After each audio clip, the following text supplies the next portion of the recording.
Okay, good evening. Let's call the the April 19th, 2022 Historic District Commission meeting to order. All right, could we have a roll call vote for commissioners, please? Or not, just a roll call for commissioners? Dana? Present. Andrew? Present. Jeremy? Present. Eric? Present. Dan? Present. John? Here. Thank you. Louis, is there any amendments to the agenda as it's written? Yeah, Jamie McCarthy could not make it this evening to give the community sustainability plan kind of update or presentation, so that's going to be taken off of the agenda this evening. And then I don't know if this necessarily needs to be put on, but I'm going to make a short housekeeping speech, I guess, to the participants and applicants, just so they know what they need to do for coming up to the podium and what that routine will look like since we're in a new space this evening. All right, thank you. Is there a motion to approve the agenda as amended? So moved. Thank you, Andrew. Is there a second? Seconded. All right, all those in favor, say aye. Aye. Aye. Any opposed? Hearing none, the agenda is approved. So we removed Ms. McCarthy from the agenda. Are there any other guests that need to be introduced that are not applicants tonight? Okay, hearing none. Would you read the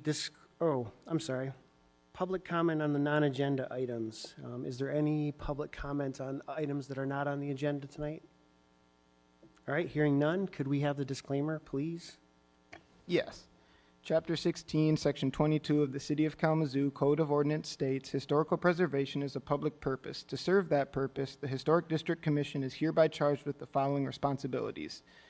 The Kalamazoo Historic District Commission is empowered to regulate work on the exterior of historic resources and non-historic resources in historic districts in the City of Kalamazoo and shall otherwise have all powers invested in Historic District Commissions pursuant to the Local Historic Districts Act, MCLA 399201, 1970, PA 169, as amended 1992. To regulate work on resources which, by city ordinance, are historic or non-historic resources located within local historic districts, including but not limited to the moving of any structure into or out of, or the building of any structure in an historic district. The following documents are available in the Community Planning and Economic Development Department located at 245 North Rose Street. These documents will help assist property owners in understanding the responsibilities of owning property in a local historic district. MCLA 399201, 1970, PA 169, as amended 1992. Code of Ordinances of the City of Kalamazoo, Michigan, Chapter 16, Historic Districts. Secretary of the Interior's Standards for Rehabilitation and Guidelines for Rehabilitating Historic Buildings, 1990. Standards and Guidelines for Kalamazoo Historic Districts and Maps of Kalamazoo Local Historic Districts. These documents and maps are also available on the City of Kalamazoo website at www.kalamazoocity.org/historic preservation. Thank you. All right, we have removed item 7 off the agenda, the Community Sustainable Plan presentation, so we'll move on to old business, which is 251 East Michigan. If the applicants would come up and present their case. And for the commission, before we start, Fritz, whose owner is also my landlord for a couple of the businesses that I run, so I'm going to recuse myself from voting, but I'm certainly here to answer any questions as the architect on the board that you might have. So please come on up. Yeah, and I just want to give the housekeeping things as you approach here. For all the applicants, you'll just come up to the podium here, and Casey will turn on the microphone for you to talk when it's your time to talk, and that's pretty much it. Just make sure that you're talking into the microphone and things like that. I just know that this is a marked change from what we've done before, so I want to make sure that everyone has an even footing to get the night started here. No worries. Fritz, go ahead. I'm on the air? You're on the air. Okay. Well, my name is Fritz Brown, and I live in the city of Portage, but own partner with Traystar Holdings, and we have probably 200,000 square feet of office and retail in Kalamazoo. I have my architect for, I'll call it the Haymarket Plaza here, Tony Reiner from Tower Pinkster, who helped design the lighting and the awnings and the elevations that we're going to have a conversation about today. I don't think we're married to any certain design, but I do want to go through our thought process, and this wasn't merely, we just didn't throw it at the wall, and there was a lot of thought put into this plaza, and hundreds of thousands of dollars spent to date on amenities for this area. So I think the way you had me, Louise, was to talk a little bit about the lighting plan and then the awnings. The awnings and lighting are kind of, I think they're in the same presentation, and then we can talk about the future elevation, if that's okay.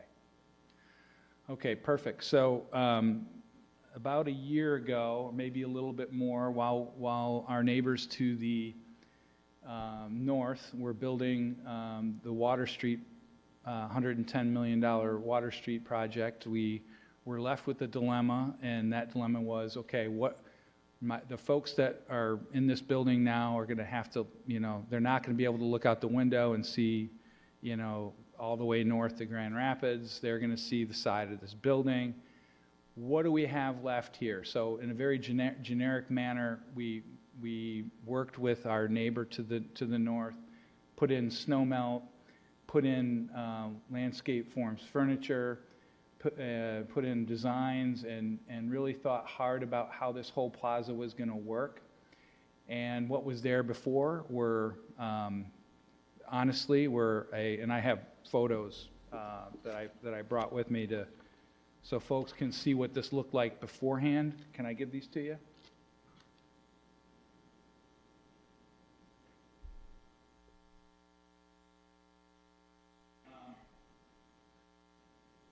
There were two awnings. One was sort of Southwest Michigan's awning, Southwest Michigan First awning, and it was red, and it was on the far west side of the building.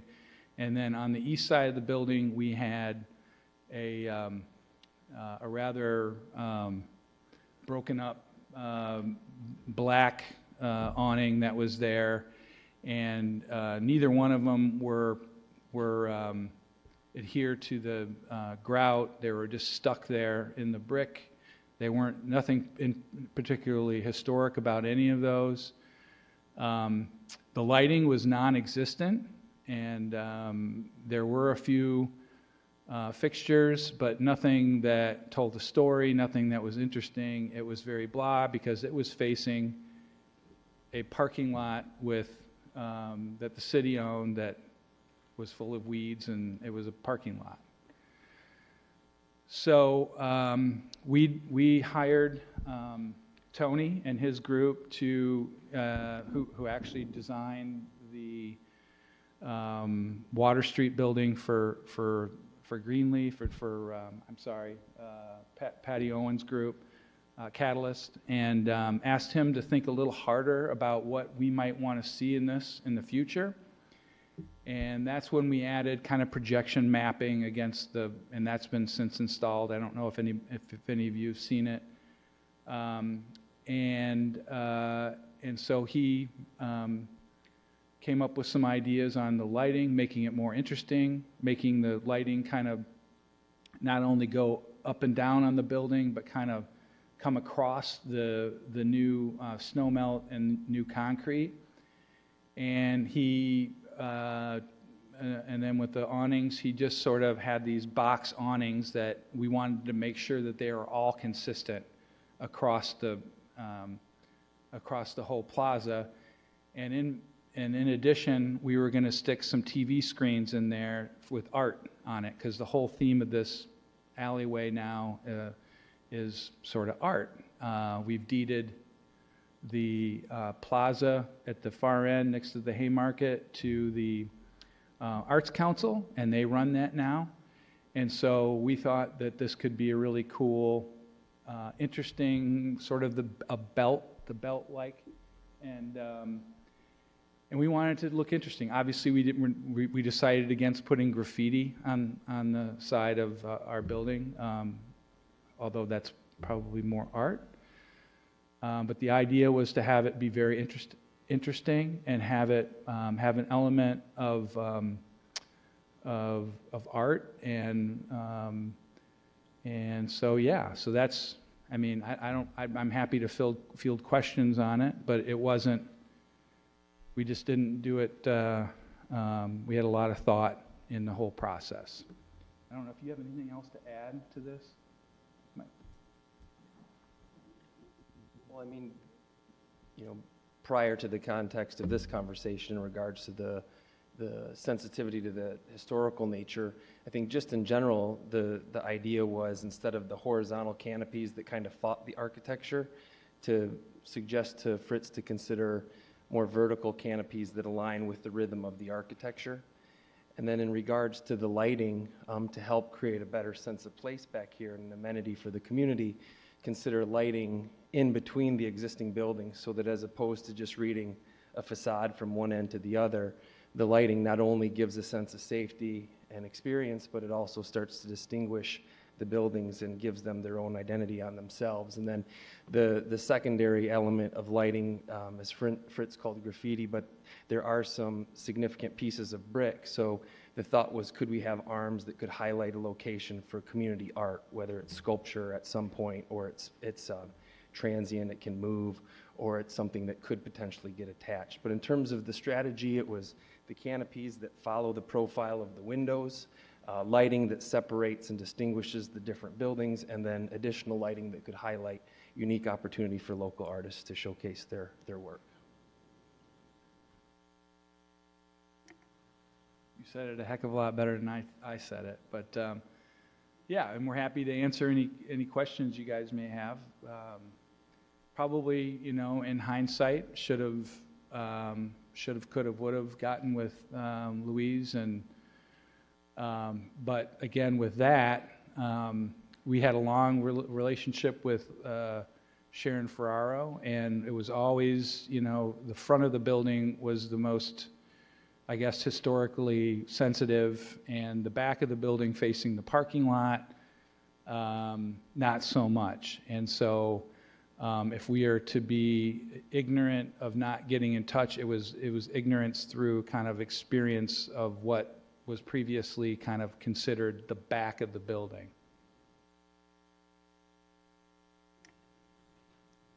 Great, thank you. I'm Louise, happy to go into the other stuff, but I thought maybe we'd start with that. Yeah, I think let's because I think we've got it set up as a couple different motions. So I mean, let's tackle them one at a time. Yeah, and Casey, I was just wondering if you could scroll through. I put all of the images from your application on there too. So if you, Casey, if you could go through them, or if, maybe for the commissioners that don't have a packet with them or anything, so they can see some more things. I'm sure that they've already seen it though in the previous packets.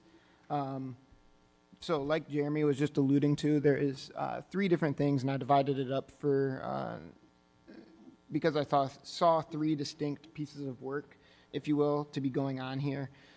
Replacing the awnings that were there before, the metal ones, with the metal ones, which will be a retroactive approval, like you just alluded to, Fritz. The new decorative lighting, which was what's on the screen now that Casey was just, well, right there is some of the lighting. And I know that one of the earlier slides or pages in the application had all of the different lighting fixtures and stuff.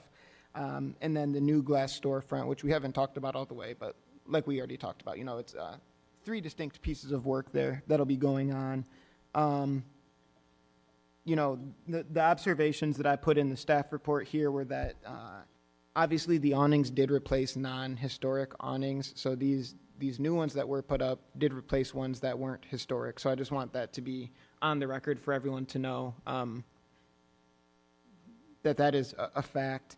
And then not to jump the gun a little bit, but the storefront that's going to go in the back as well is not replacing anything it's not original where it's planning to go. You know, that's glass that's back there already, from as far as I could tell, is not that terribly old, and it seems like a lot of the things were made to accommodate the Huntington Bank, I believe, ATM and things like that in the rear. So it's not an original fixture to the building at all.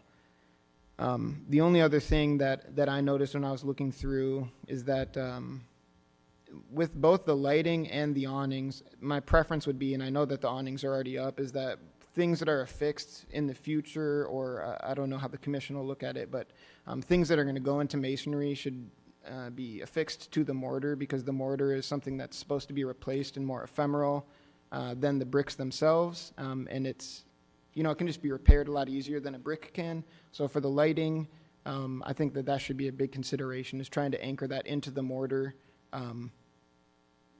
where possible. Or, you know, I think that that's a big consideration for me to make moving forward with this. Those are the big things that I have right now. I won't belabor the point by reading through the entire staff report, because I assume that the commissioners have already read it.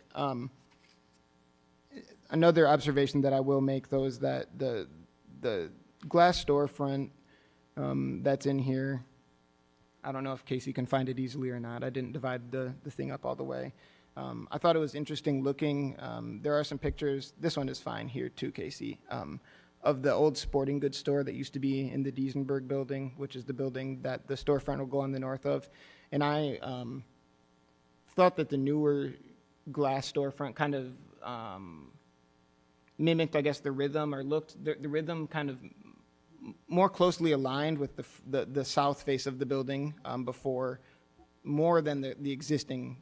I don't like to call it a storefront because it's in the rear of the building, but it aligns more closely with that south face than the current one does. So that was just another observation that I had that I noticed I hadn't recorded. So, Thank you. Maybe, just since we've touched on it, maybe a brief update on the rear of the building, the storefront? The storefront? Yeah. So we, as a part of activating this alleyway, and more things to come, but for this particular storefront, I think you have an elevation of what I sent you of.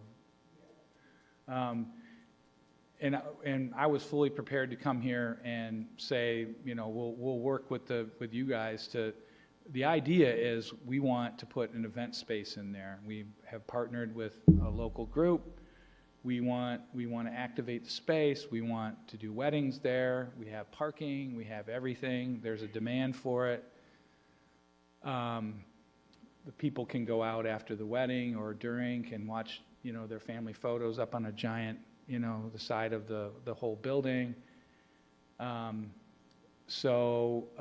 But there needs to be more interaction between what I'll call the event, or the Haymarket Plaza space proper that's owned by the city, and inside the building. And so people need to freely go in and out of that building easier than what is there now. Now, I think the brick comes up to, you know, about, you know, up to here, would you say? You know, something like that.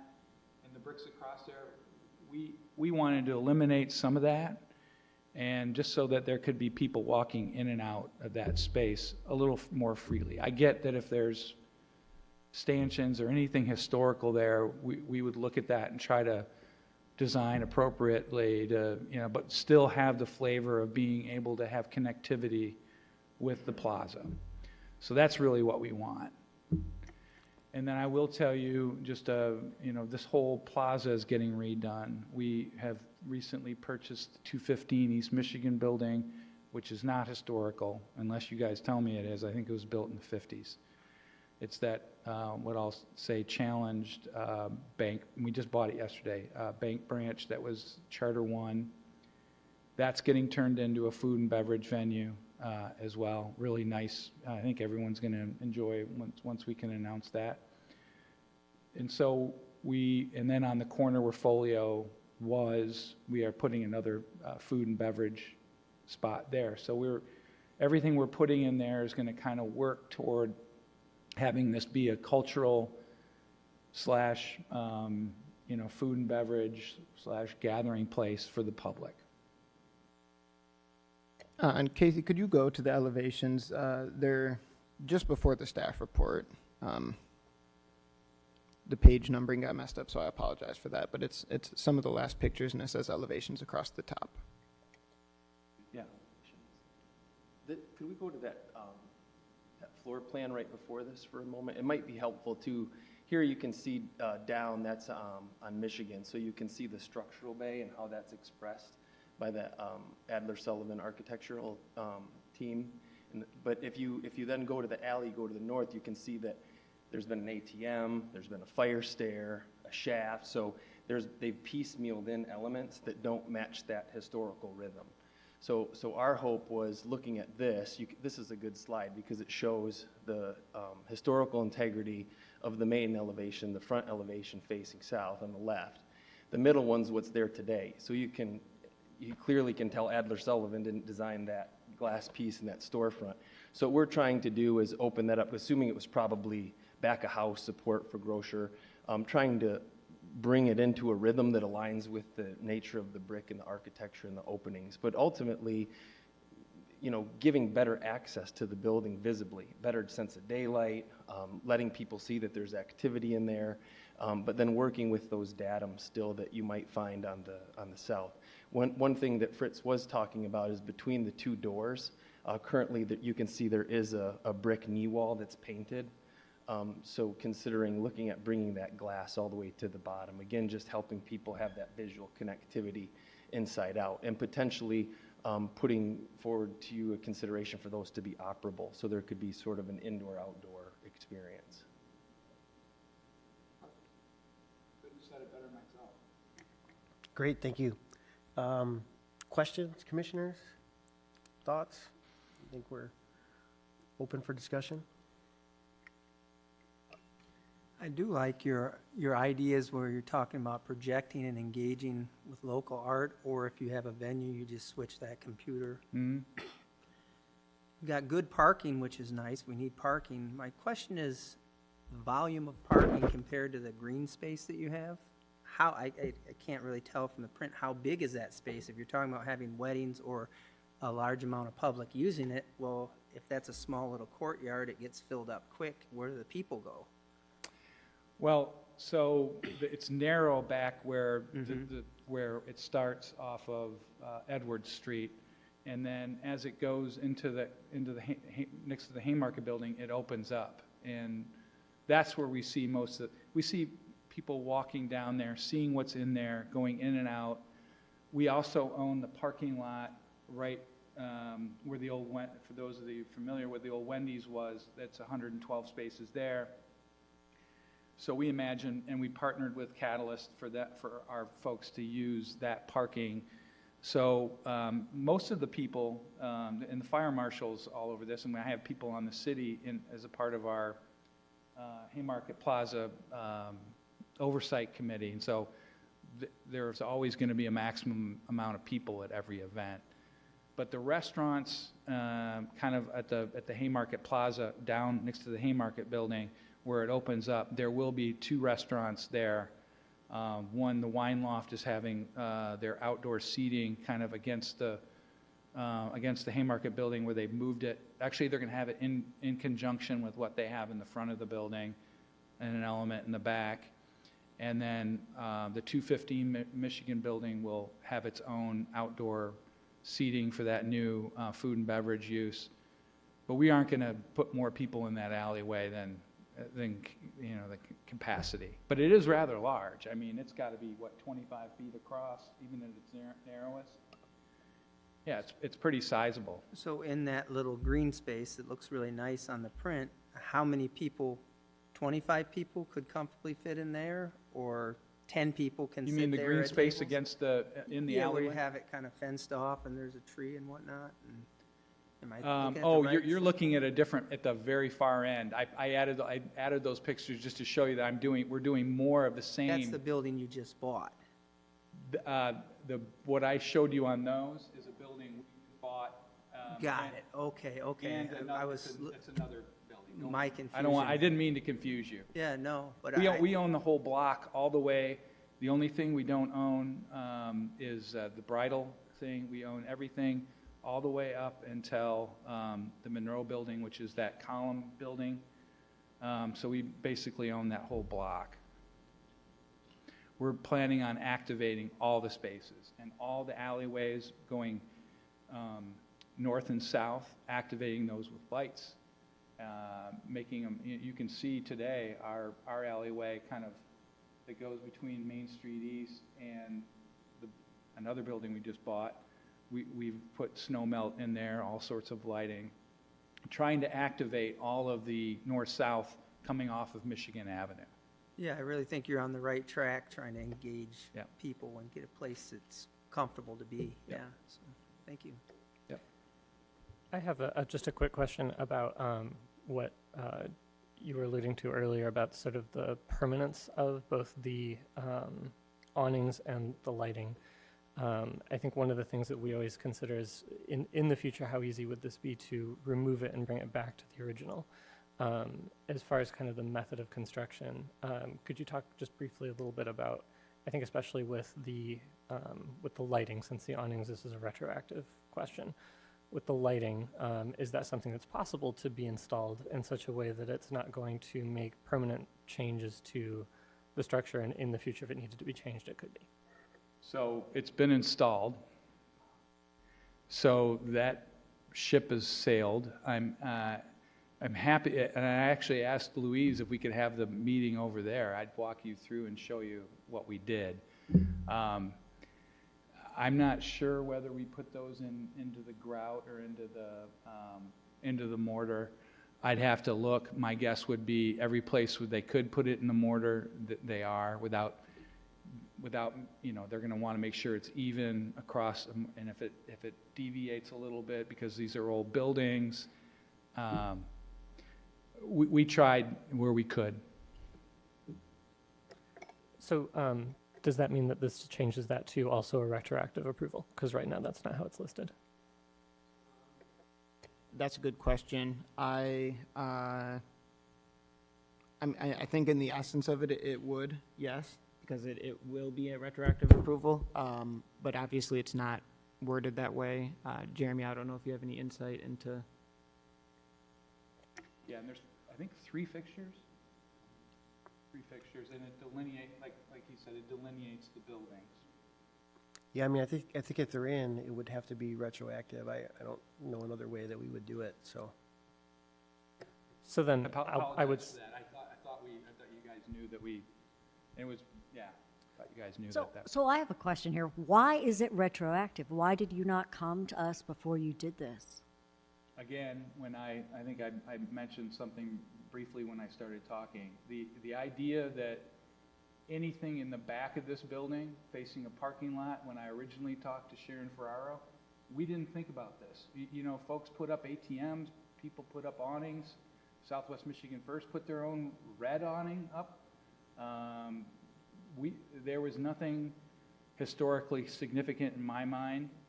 The only time it ever came up was a call from Louise saying that, you got to pay a $50 fine. That was the first I heard of it. It wasn't, I didn't, put it this way, I did not purposely subvert this committee. Yeah, and I think just for everyone's education, it would be the entire asset. We would really never look at just a facade, correct? I mean, it's going to be the whole building. But certainly there's been things in the past that have slid by without our knowledge, so. and I think, of course, it makes a difference that now it is an activated space, whereas before it wasn't. So, of course, that probably also People changes are a little actually bit. looking at, Right. walking up and down it, yeah. It's a great problem to have. I would just say then, as we are thinking about on page, I don't know what the page number is, but where we have our commission actions, the motions that are possible, that if we were to choose number one, it's worded correctly. If we're to choose also number two, we would want to reword it as a retroactive installation as the first one is written. And I think we can do that without changing it in the form, as long as it's recorded. So what's before us now? We're gonna do these as 3 separate motions for the proposed work. It's gonna be 3 separate motions. Is that correct? Yes, that's correct. I do just want to say too, before, I think, moving forward to, I don't know how much it has to do necessarily with the historic aspects of things, but it'll be important to look into maybe where some of the lot lines are on those two, just to make sure that other things, I don't know how close those lot lines, like you said, the city maybe owns the alley or something there, and just making sure that we're working with the right-of-way coordinators and things like that to make sure that once it gets out of historic hands, that everything else there is just considerations to have to looking ahead, so. No, I get it. Again, it was going off of what happened in the past. The lot line goes right up to the side of the building. There is nothing, it's hanging over the public property, but never occurred because we thought, they were here before, we can do, So ignorance, yes, I claim ignorance. But I promise moving forward, I will, if we have anything else that's going to go on the facade of that building, I'll submit an application. Hopefully, if there's 2 or 3 things, I can get them in the same application and go from there. So I think what we're saying is that this building has 2 facades, a front facade and a back facade. Is that fair? Yeah, I think that's fair to say.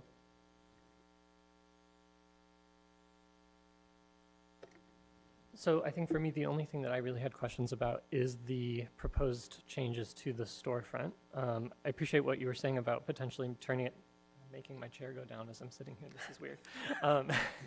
Literally sinking as I talk. I think it sounds like one of the things we would need to consider is how we would feel about removing the brick and allowing the floor-to-ceiling windows, especially if part of the consideration and part of the design is to have those be windows that could open up and make it an open-air space. Is that something that we have some guidelines on?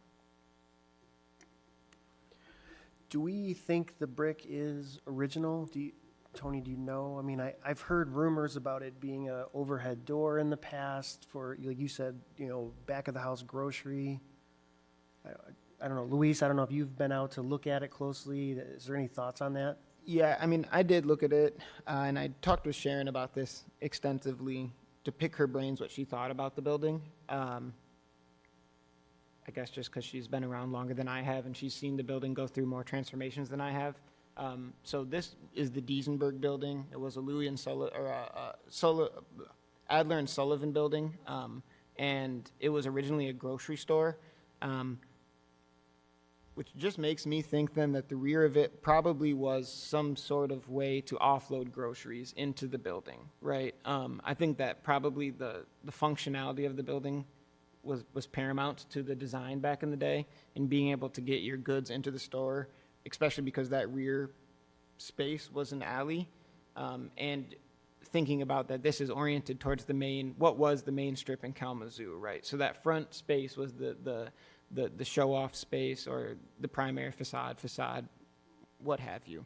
I also know that, if you read the front of the building, I don't think that there would have been huge floor-to-ceiling glass in the rear like that. I don't think that that was originally, and I don't think then that you would have expected to see, I guess, those knee walls, because that would have impaired someone's ability to get in, and I think they would have wanted to have the widest opening into the rear of the building, is the way that I read the building when I look at it.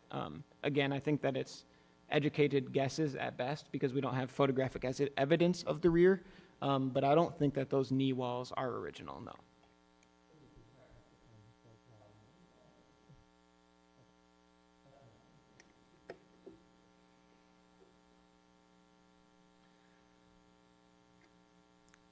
Any more discussion? Is there any public comment on this case? All right, hearing none. Is there a motion to be had or further discussion, commissioners? I'll make a motion. I'll make the first motion. Move to approve the retroactive installation of metal awnings. This proposal complies with the Secretary of Interior Standards numbers 1, 6, and 9. The Commission approves a certificate of appropriateness for this project. approval of any final details to be delegated to the Historic Preservation Coordinator. Thank you, Dana. Is there a second? Thank you, Andrew. Is there any further discussion of the commission before we vote? All right, hearing none, can we have a roll call vote, please? Dana, Yes. Andrew, Jeremy, I'm going to abstain. Eric, Yes. Dan, Yes. John. No. Okay, thank you. The motion has passed. Any further discussion on the second item on this case? All right, hearing none, is there a motion?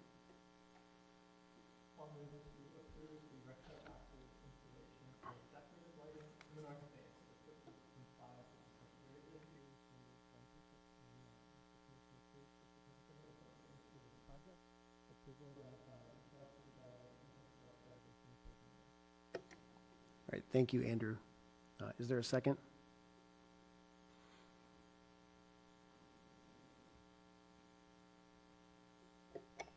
I'll second that. All right, thank you, Dana. Any further discussion before we vote? All right, hearing none, can we have a roll call vote, please? Wait, I do have, Oh, I do I'm have a sorry. comment. You know, I mean, I think the lighting, okay, it's already there. The lighting strikes me as very modern. And I guess, you know, initially I did have a problem with that, but when I was reading a little bit more about the Haymarket, it seems like, okay, maybe not the back, but that it was, you know, when gas lights were in, they had gas lights. In 1886, when electricity came in, they moved to have electric lights.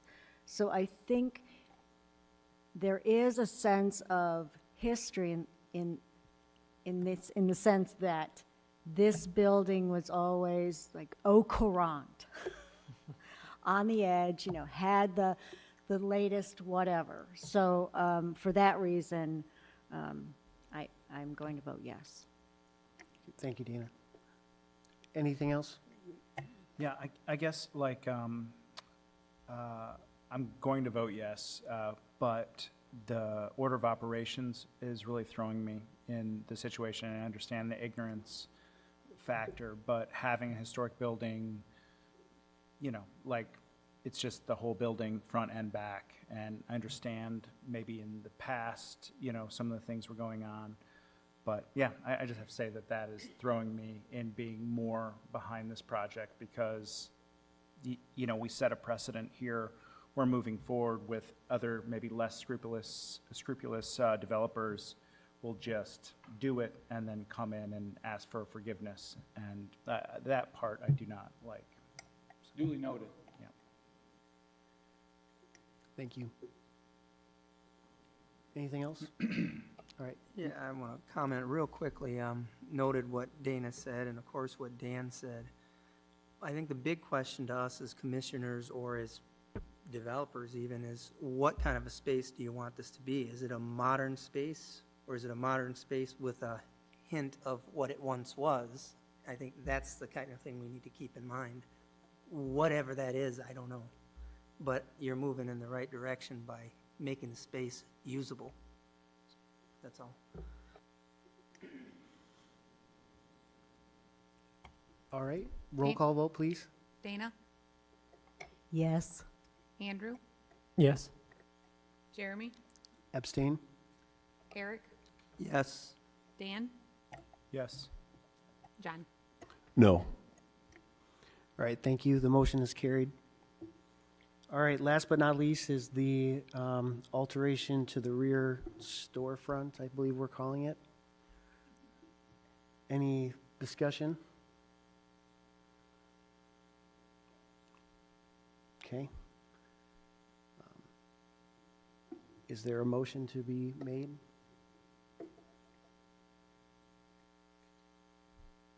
I guess I have one last question, more for our historic coordinator. Given that details are delegated to you, do you have enough specific details in the designs to make changes as needed if we approve this? Do you have like the specific measurements? One of the things I'm thinking about is we mentioned that there might be the possibility of having those B windows that open, which would turn them into doors. Is that enough detail for you to move forward, or do we need more specific and detailed drawings and materials for this? So, I mean, there are measurements given, and I'm sorry that the pages didn't come through, the page numbers. It's called item 6 in the packet, and there are proposed drawings for the proposed north elevation. So as far as measurements go, I think that they are there. And I think that some of what you're asking, I guess I would, or I guess I'll ask first, is that kind of what you're asking, Andrew? Okay. And then I think that, you know, right now, they're labeled as operable glass with a partition, which I assume means movable or in some capacity. That was one suggestion, if you were open to it. We would move forward with them being static if that thought was those tall vertical pieces would maybe be a pivot door of some kind. I think that I do have an understanding with these, and I would expect them, you all to be moving forward, especially on those. If there's still conceptual things to solidify them, to move them. It's all conceptual right now. Yeah, to move it, I'm sorry that my mic wasn't just on, but to move it from not conceptual into the concrete realm. I had a question. I believe one of the drawings indicated that the cast iron columns, do we think they might be behind the wood storefront? Or, I know it's hard to know, it's just, I just read that there was potentially cast iron columns on the main facade. okay. And so the thought was the current collage of vertical columns appear to be wood. Our thought was when we replaced the vertical columns, we could perhaps consider the cast iron to tie into the main facade. Gotcha. But we would, I'm certainly if we removed it and the cast iron was there, that might tell us something in terms of sticking to the integrity of what was original. Sure, yeah. And yeah, you know, a lot of that information when I've been researching this building came from a book called Walking Through Time, which was published by the Historic Preservation Commission in 78 or 83. I can't remember which year, but it was an early publication from the Kalamazoo Historic Preservation Commission that is lacking in citations, but that's where I read about the cast iron columns that were, I didn't quite understand it, but they were meant to let light in somehow, but I wasn't really sure how that was operating all the way. But that's where I originally read that kind of information and saw that as well. I think that's probably the source for stuff like that.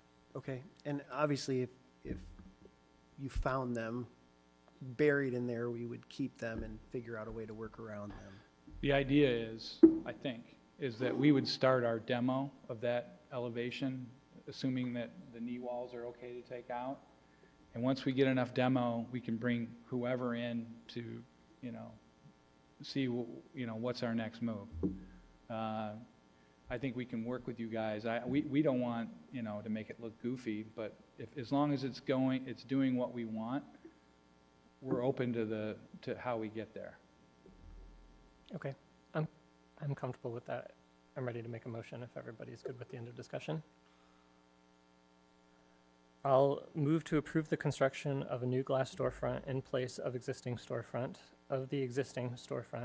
On the north face, this proposal complies with the Secretary of the Interior Standards 1 through 6 and number 9. The Commission approves a certificate of appropriateness for this project, approval of any final details, understanding that the discovery of any historic artifacts behind what we currently have would involve details to be delegated to the Historic Preservation Coordinator. All right, thank you, Andrew. Is there a second? I second that. Thank you. Is there any discussion before we vote? All right, hearing none, can we have a roll call vote, please?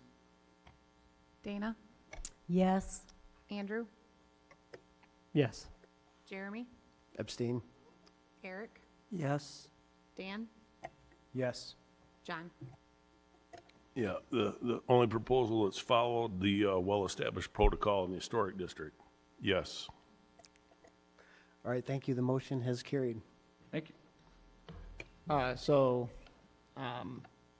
This is just the afterward spiel. I will send out certificate of appropriatenesses. I didn't say that right, but I'll send them out to you, COAs to you. I don't know if you want them, Fritz, or I can send them to the entire group that I've kind of been communicating with all along throughout this process. I'll draft those tomorrow. I can email them to you tomorrow, and then I'll put them in the mail. And I don't know when they'll get to you via mail, but I will send those to you tomorrow. Thank you very much. Thank you, everybody. Thank you. Just for the record, Andrew had to leave, so he is no longer here. So we're down one commissioner, but we march on. All right, we're moving to new business, 1539 Grand Avenue.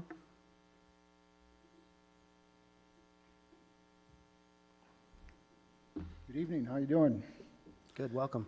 Not sure how much on this project you guys are aware of. If you could just state your name for the record. Yep, I'm Christopher Heckman, owner of C.R. Heckman Custom Builder. Great, thank you. 1539 Grand Ave, put in a proposal for a full back addition last year that was approved. Cost budget restraints, scaling it way back. We're doing an interior remodel, but they would like to bump the mudroom out 8 feet and have a door facing the garage, moving the side door, and extending the stairs up from the basement to make it more easier to facilitate. So it would be 13 wide by 8 out with a 5-foot covered porch. Existing materials would be replicating the old materials. The 11 1/4 clapboard would be cement board primed. The whole house will get repainted. Corbels will be matched, freeze board, soffit. It'll be spray foamed, framed down to the ground with new stone application to replicate the existing brick as close as possible. The room will be utilized basically as a mudroom. It'll have a tile floor, cabinetry in there, and then extend the heat run, so it'll have electric and one heat run extended out. The flat roof will be extended out per the existing that already has a flat roof. We'll peel that completely back and redo a whole new flat roof from the house out to cover. And then obviously new gutters, downspouts, so on. We have approval right now for the interior remodel that we're in progress of. It's kitchen and 3 bathrooms, and then they've added the additional wanting a scope of work for the bump out of the mudroom. I remember this from before. I don't know if, John, you remember this? Yeah, the original was a full across the back. Yep. Like 40 foot by 16 or so, and they scaled that back to stay within the footprint of the house for the remodel, but they would like to change that mudroom so that right now it's a very awkward entryway on the side door, and then you go left to the basement and go right up the stairs into the mudroom, and it's short steps, probably barely code as it is right now. Then I'll redo the staircase straight, proper rise and run up into the mudroom so that they can have more room. And the windows that are in the mudroom now, there are 2 wood Pella windows. We're going to utilize one of them in the sidewall that doesn't have cabinetry. We've ordered a new, or pre-ordered, a new Pella full glass entry door with side lights to go in there, facing the garage. And the steps will come down and they go straight into the garage. The siding on the existing house is what? Is it wood? I don't remember. It appears to be a cedar, 11 1/4 wide, so we're going to go with primed cement board and all 5/4 AZAC trim. And then the corbels will be built out of, patterned off of the originals. The originals right now are ganged 2x12 scroll cut, and we're going to use 5 or 6/4 AZAC and build them so that they match. Similar frieze and soffit detail. How would you propose to weave the new siding in with the existing siding? I mean, that wall planes. Well, I know on the one side where the entry door is, we're gonna need to tooth in some of the existing to make it, that door's gonna go away, so the homeowner's asking to tooth in salvage what we can off the face of the original, tooth it in, and my cider, recall from HVE, seems to think he can get that to look and blend almost spot on, and then the whole house will get repainted. So they've got AZAC on the other side of the porch that was done however long ago. And the original design from Visser was to do the entire addition on the back when we were going to do the big part, all in this new 11 1/4 primed cement board. So it'll have about, I believe it's a 9-inch exposure. What's the reason for specifying the AZAC and the cellular PVC and the cement board when most of that stuff's still readily available in either cedar or a comparable one in those dimensions? Homeowner request, durability. Yeah, basically the house is, before it gets repainted, we're going to have to go through and detail and fix a lot of existing wood. There's some wood scallop up top, shake and whatnot. And since he had AZAC on the other side done back in the past, he's asking for this for durability. The front posts on the house, they're asking me for a change order to redo those in AZAC as well. They're just, because take a beating with the weather, constant maintenance.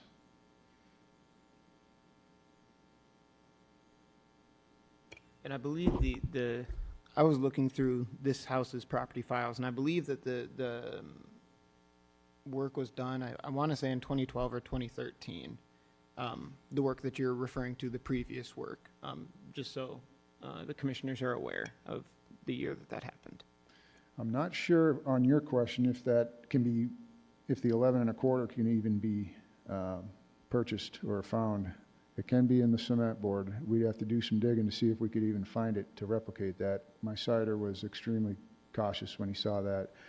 He was able to get it in a primed, not a pre-finished. Yeah.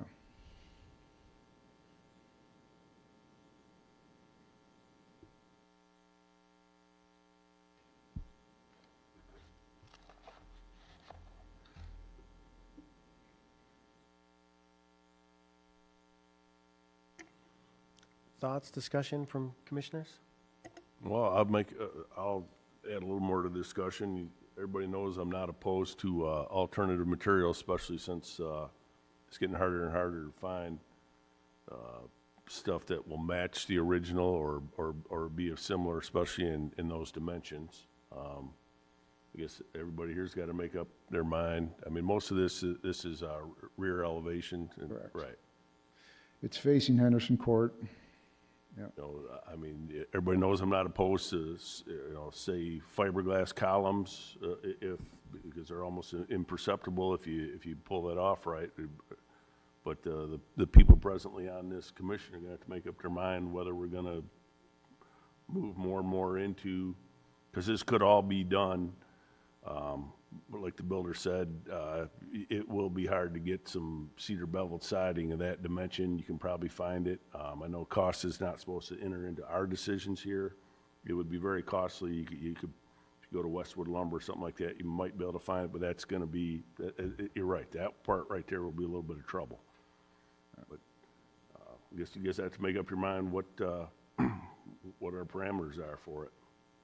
I'm fundamentally not opposed to some of this because it's getting harder to find what we need. But most of this could be done you could take 2x and mill it down to, those smaller dimensions out of the cedar. Most of it could be done in that manner.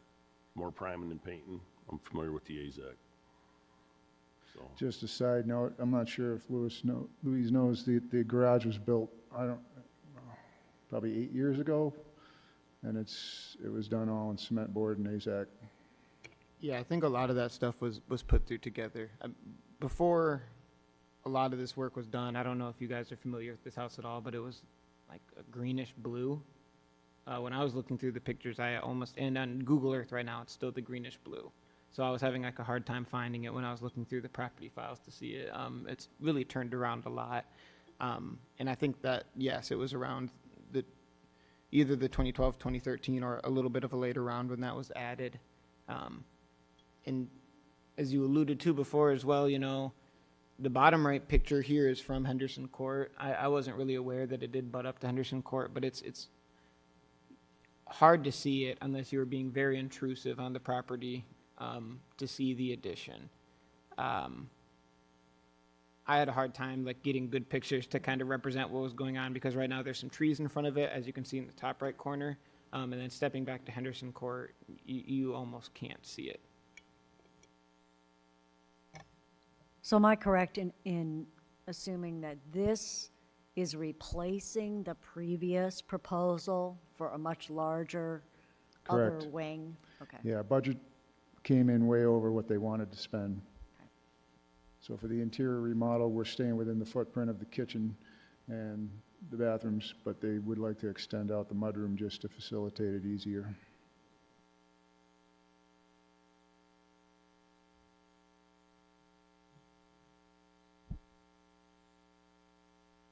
Tell me more about your brick, your synthetic brick you're going to put on.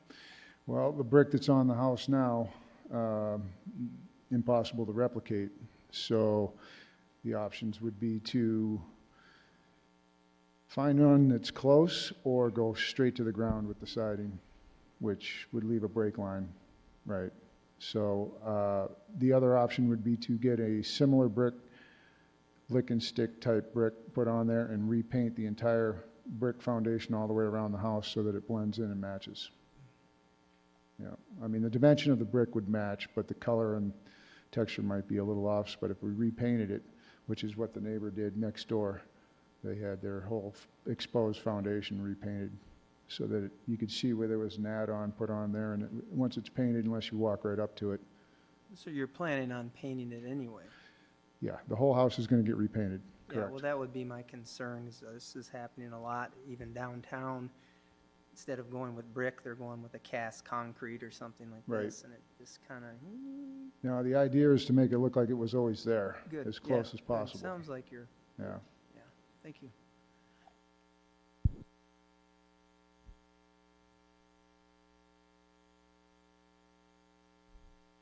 Is the existing brick is painted? It's a yellow, I believe it's the original pigment Okay, on the brick. It's there. Yeah, the house has been painted before. but the brick has been painted, I or? believe so. Okay. Yeah. Thank you for bringing that up. If the brick hasn't been painted, don't paint it is what the guidelines say right now. I'm guessing it's like a blonde brick then. And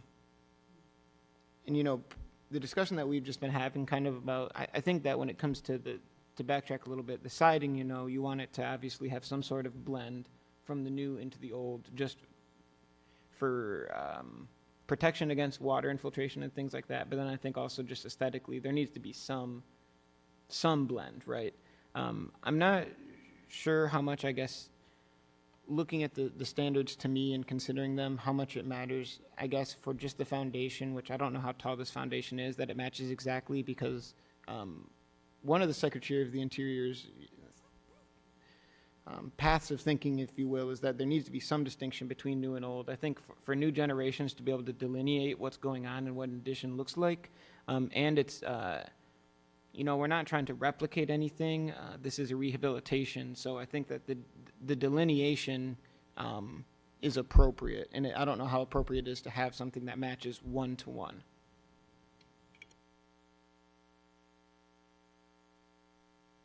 So just to clarify, you're suggesting, or your guidance is don't paint anything that's not painted, and in this addition, you do something that complements but doesn't try to replicate.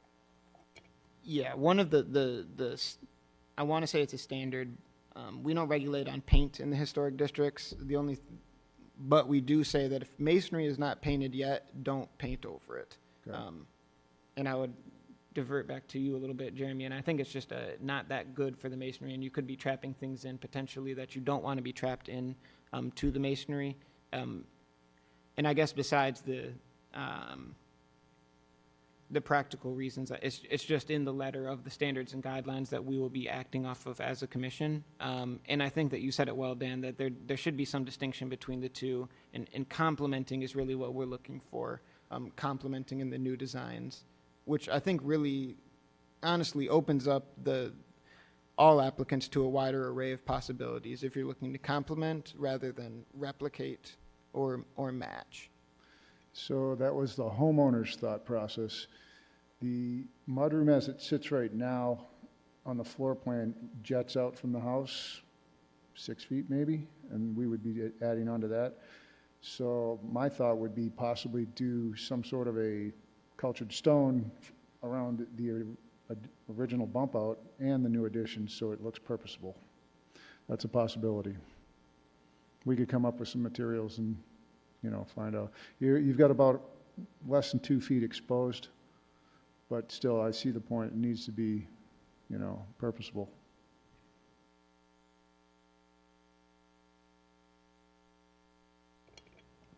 And yeah, I think that just the complementing is nice, and the visibility is so low, it being on the south or rear face of the building, for one, the foundation not coming up that tall, two, it's going to be, the people that mostly see this are going to be the homeowners. I think you'd really have to be looking for someone else to see it. Not to say it should be disregarded in any capacity, but I think that gives you even more room or latitude when considering the complementing then instead of the matching. Yeah, for me as the builder, I want it to look good. I don't want somebody walk up and go, "What is that?" So trust me, I'm thinking on how we're going to address that. But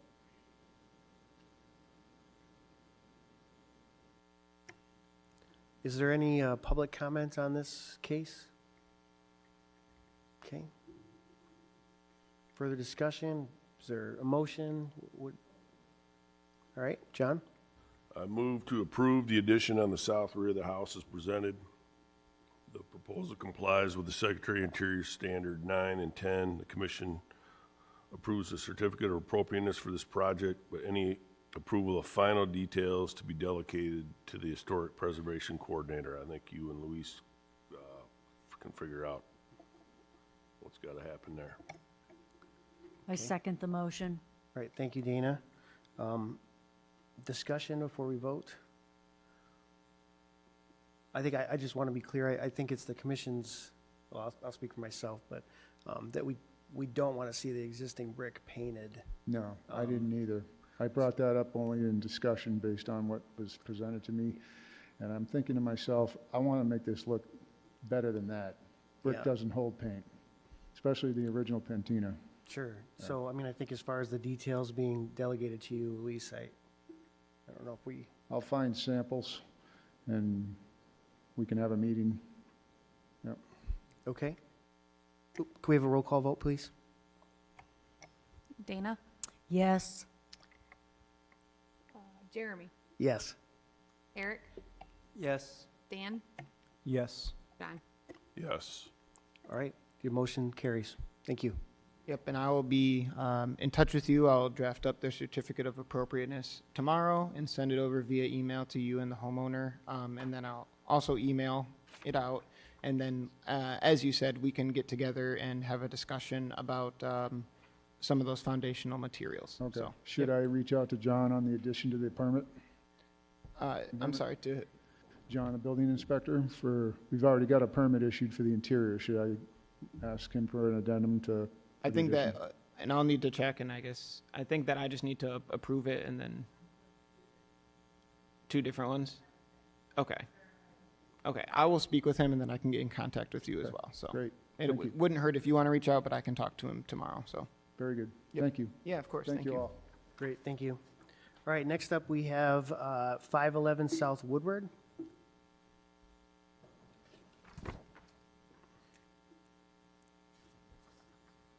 Welcome. Please just state your name for the record and tell us about your project. Tim Marlowe. Kim Niemeyer. We're the homeowners of 511 Woodward, and we're proposing to repair the porch. Luis? Now I'm on. I can talk about this one a little bit. Tim invited me out to look at the porch, and there were just some things that I wanted to bring before the commission because some of the things kind of I felt went out of the scope of administrative approval, and then I just told Tim, while we're at it, we might as well just include the entire thing because you're here now, so I thought we could just knock them all out at once. So the first one, I guess, to me that made me think about bringing it to the commission is some of the column work. In these pictures, the column on the right, which is the north column, has some rotting at the base. That's the picture in the bottom left there. That Tim was talking about replacing it, and I believe that you had mentioned using a fiberglass Correct. replica of some capacity. That was another reason that I wanted to bring it to you all. So that was the first one. I don't know how damaged or damaged at all the southern column was, but I don't think it's damaged at all. okay. The big issue with the southern column is, and this was very interesting to me, and I've discussed this, can't remember, with Sharon or something too. It's very interesting that it's not over that stone pier underneath because there's a noticeable dip in the porch because it's not supported by the stone pier underneath. It's just a little bit to the south of it. So moving the column over the pier, I think, is something that's an appropriate remedy. And I think it should be, though, to be able to bear the weight more appropriately. So those are the first two things. The other two are kind of the ones that I spoke about, just being me having them throw them in there as well, is repairing the railings in the floor, which I think if it's going to be in-kind replacement, you know, it could have been admin approval, but I told them to bring it here anyways. And then adding a handrail. And when I was looking through the records, I think that there was a handrail at this property at one point, and it looks like it's been removed. I don't think that these are as drastic as the first two, but again, I just wanted to include them. So the column work are really the things that made me think that it should come before the commission.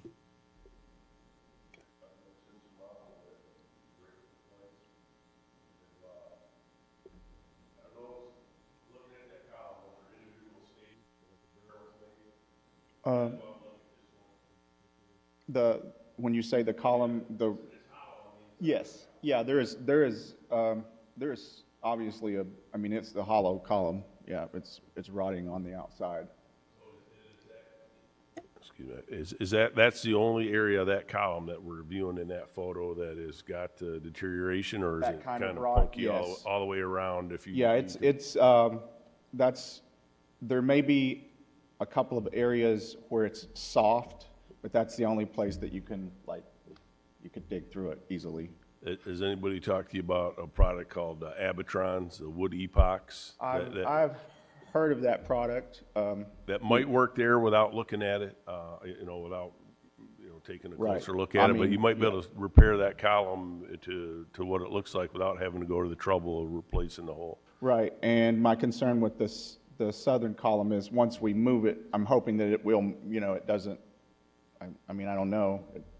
I don't think it would be getting damaged to be moved, but, maybe the top, maybe the base or the top, I don't know. But then as far as the spindles go on the porch itself, all of those are salvageable. It's just the railing that's rotted. And in the picture there, on the one that's got the rot, you can see where it's actually falling down. They have patched it in the past with looked like a piece of metal or something, and it's broken. So just want to replace that. Without doing, I did not do a site visit on this one. Do you think those spindles are original, or when you looked at them, Luis, are those because it's if you needed a few other ones, there's more than a couple turners around here that can replicate them without too much trouble. Yeah, this is a pretty old house. I think this is like 1862 from the assessor's card. So take it with a grain of salt. Just looking at the form of the house as well, though, it obviously reads very farmish, upright and wing-ish. I'm not all the way sure, I guess. I think that they're all salvageable, though, the railings are, and I think that repair is the appropriate word here for them. They all, like you were saying, Tim, they all looked good. I think that the bottom railing, as you can see on the bottom left picture there, it kind of takes a little dip there, like you were saying, and it's maybe not in the best shape. But I think that there are people that could mill them if they needed to be replaced. Yes. I don't think that the spindles need to be, but perhaps the rails do. And for the column, when I went out, I didn't have an awl or a knife with me to feel how soft the wood was, or I just used my nail to feel up. I thought that I could feel a solid part a little bit above where the rot was, but as you were saying, Tim, I didn't feel all the way up and down the column to see if there were more rotting sections. And if I recall, I think there might be some drainage issues at the corner there of that that porch.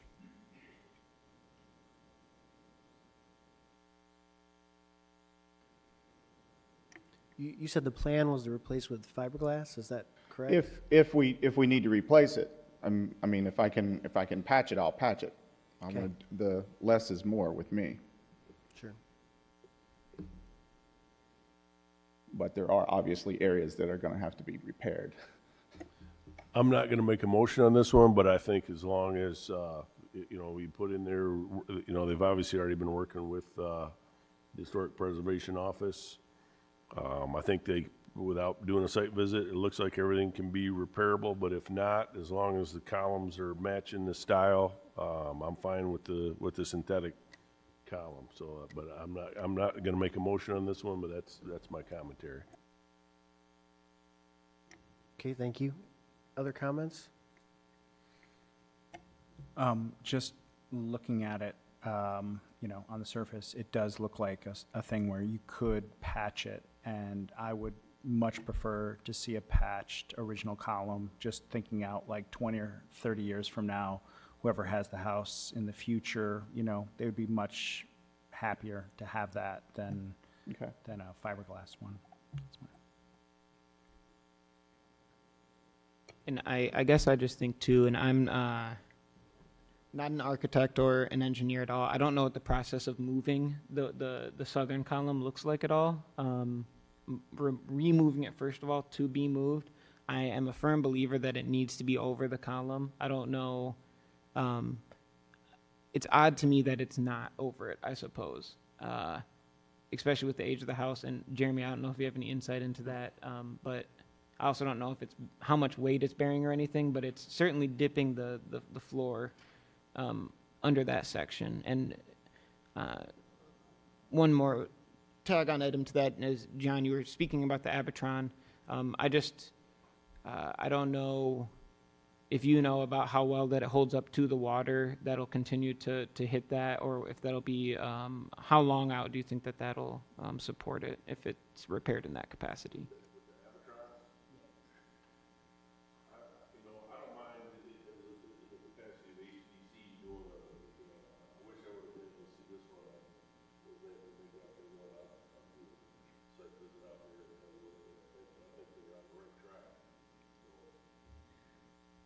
As far as the,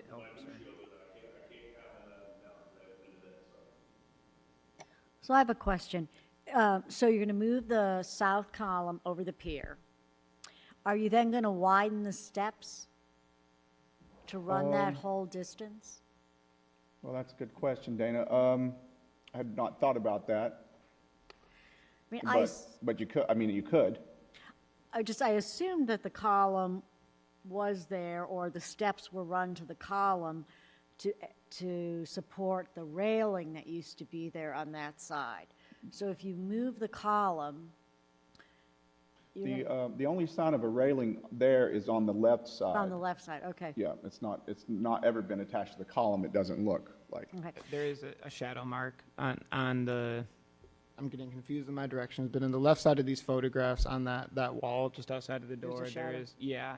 I don't know how old it is, but I could see it when I went there. And again, from looking through the records, I believe there was a railing at some point in recent history. Yeah, So, So I'm just saying visually, you would have the columns framing this way, and then you'd have this Oh, stair. aesthetically, it would look better to run this. Just yeah, run the stairs over to do that. I agree, but I feel like the column needs to be on that pier. Yes, I agree. Why would you have a pier and a column Yeah. and them not together? Yeah, I mean, if you don't run the stairs, you'll have a newel post, I think, which can all look fine, you know. Yeah. I don't know, I mean, I think that it definitely makes sense for the column to be over the pier. You know, if it was built correctly, you don't need to do that. I mean, because interesting, I think the columns frame the big window. You know, if I was designing a house, I would do this. I mean, I would have a beam that's running between the piers to hold that column, but, you know, so I guess I don't know if Well, that maybe was that's how it was something that, originally, you but. know, you could do a site visit and take a look at it, because that's clearly down several inches. So it's, Sure. so the weight is bearing on that part of the floor. So if there was a remedy other than, you know, moving it necessarily, my concern is that, you know, in 3 or 4 years, it seems like in just the last couple of years, I've noticed it moving. So I'm trying to prevent, you know, having.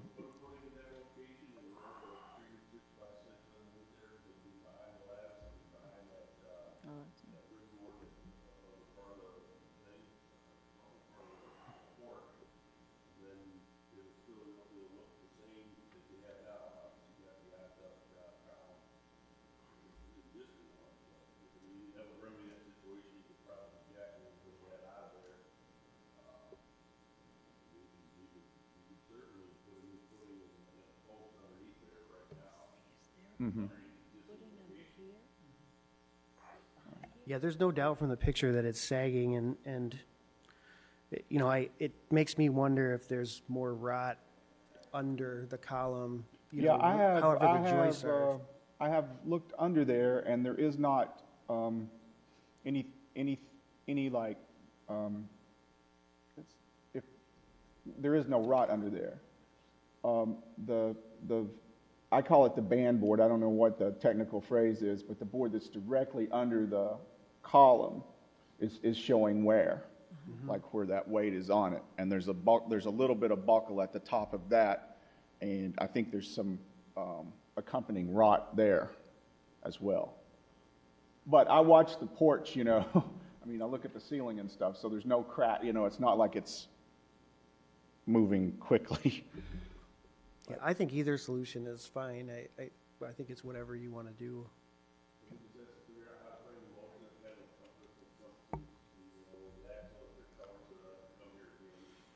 Yeah. Yeah, I think delegating the details to Luis, you know, will get the job done, but. I think that Jeremy's point was interesting regarding it framing, the columns framing the window on the facade of the house. Yeah. Something that I hadn't considered, but it looks like that was a very purposeful. The way that they're laid out looks like they frame it equally. Yeah, yeah, that's, I mean, just from the pictures, it kind of feels that way, but, Yep. you know, who knows? I mean, Yes. the house is, what is it? It's 150 years old. I mean, they would laugh to think that we're sitting here debating this 150 years later, so.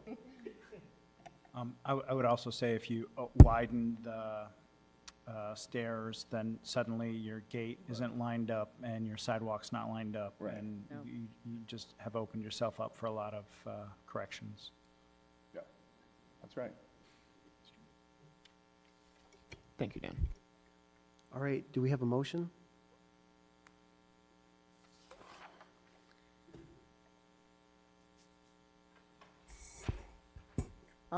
I'll move to approve the replacement of the porch columns as specified.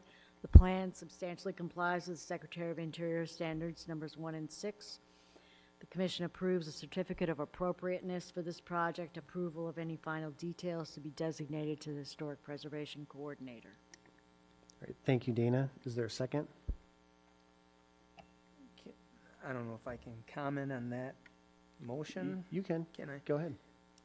We're talking about specifically repairs here, not full replacement. You might want to word something like that in there, because I don't see anything that's not repairable. Okay. I thought the request was to replace if it was not repairable. That's what I'm Did I saying. I understand don't that? see anything not repairable. I would agree with John's assessment. From not having seen it in person, it looks like something that's very repairable.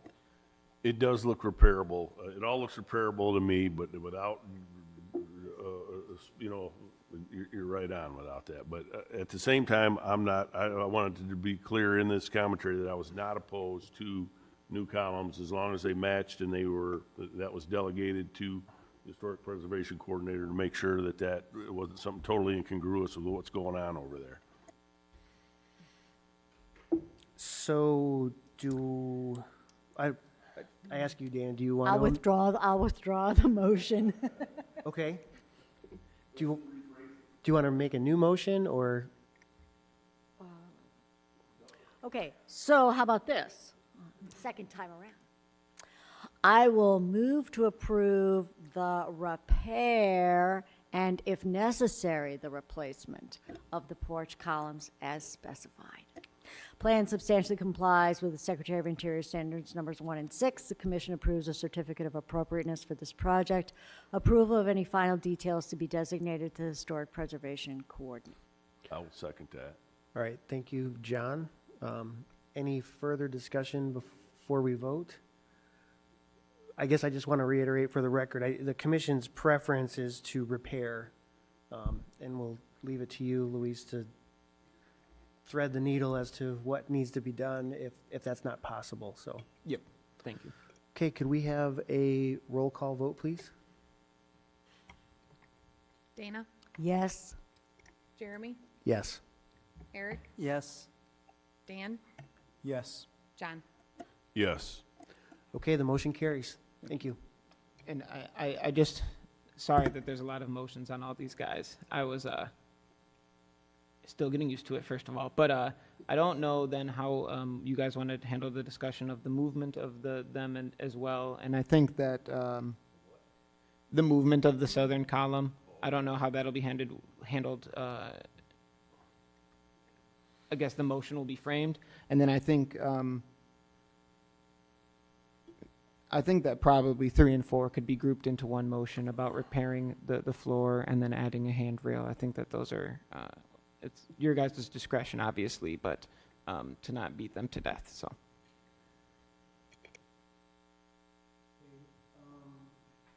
Yeah, I think at this point we probably do need another motion, but I think we can lump this all together. I don't see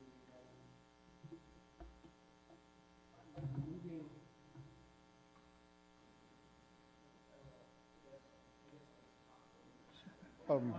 Well, I would say, as far as I'm concerned, if I can, if what John is saying is correct, and I can stabilize that and maybe jack that floor up a little bit and get something under there, I'd be fine just leaving it the way it is, because, you know, we just need a handrail, and there's probably the spindles and the railings the worst thing on the porch as far as an aesthetic. And so, you know, like I said, I want to do as little as I have to.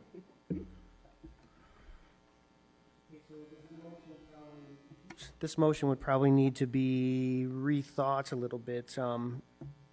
It would be more in the lines of stabilizing the existing column.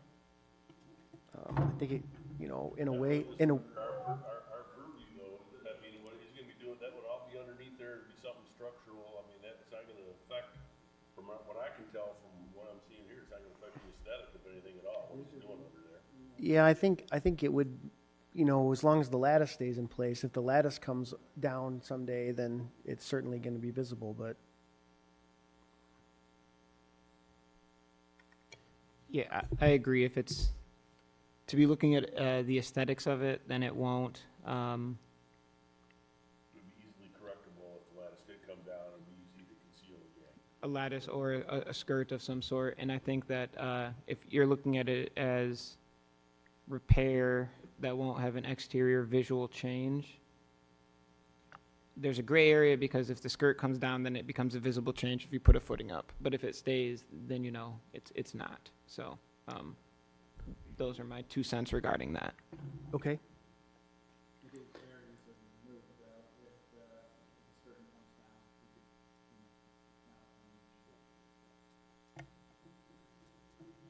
Okay, do we have a motion? And if we do, let's lump in the railing repair and the addition of the new handrail into one motion, if we may.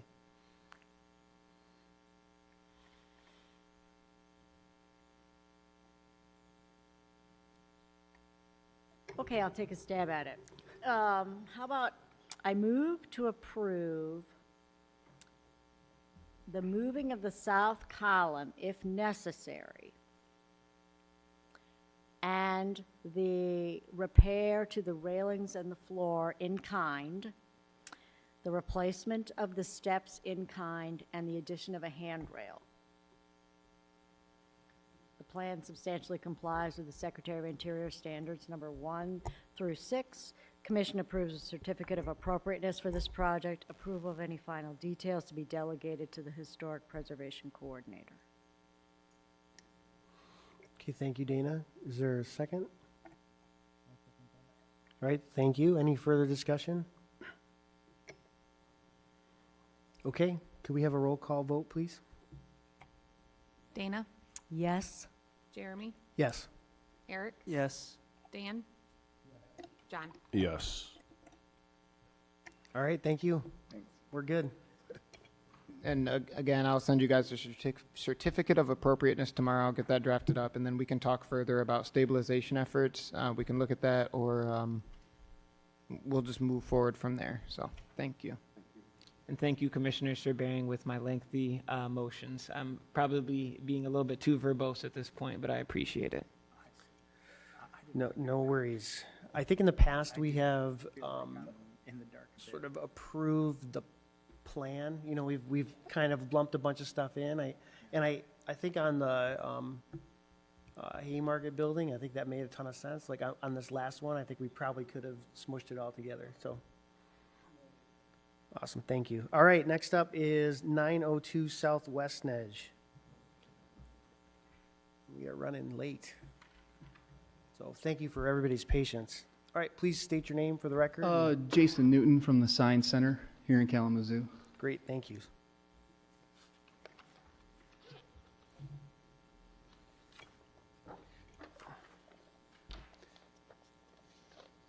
And if you could just give us a brief rundown of what you're proposing. Yeah, definitely. We're looking just to do a simple post and panel sign at 902 South Westnedge. The property is zone CN1. We're allotted 1/2 square foot of signage for every foot of street frontage. This is an odd house or address because it's a corner lot. So I spoke with Jared Chambers. He finally got back to me this week. And we are allowed to use the longest of the street frontage. So our current sign, as we have it size-wise, is well within our square foot allotment. We can easily maintain the 2-foot setback from the property lines based on my GIS mapping, and what I'm showing is not an issue. The client and I are not opposed to construction of metal, wood, whatever you prefer to see in this situation for this house. My client's open to it, as am I. So just want to present it to you just as far as more of a size thing. The shape of the sign may change slightly. The posts might change a little bit as far as the cap. We just wanted to show a basic cap, that there's going to be some element. But we're open to everything. We just wanted to bring it to the committee to get your thoughts and feelings on it and see if we need to change direction anyway. All right, thank you. So the preference would be, what's your preference, I guess? I know you said you're open, but. There's no preference. The owner is open to whatever you see fit as far as what would you think would be better at this address for the historical committee.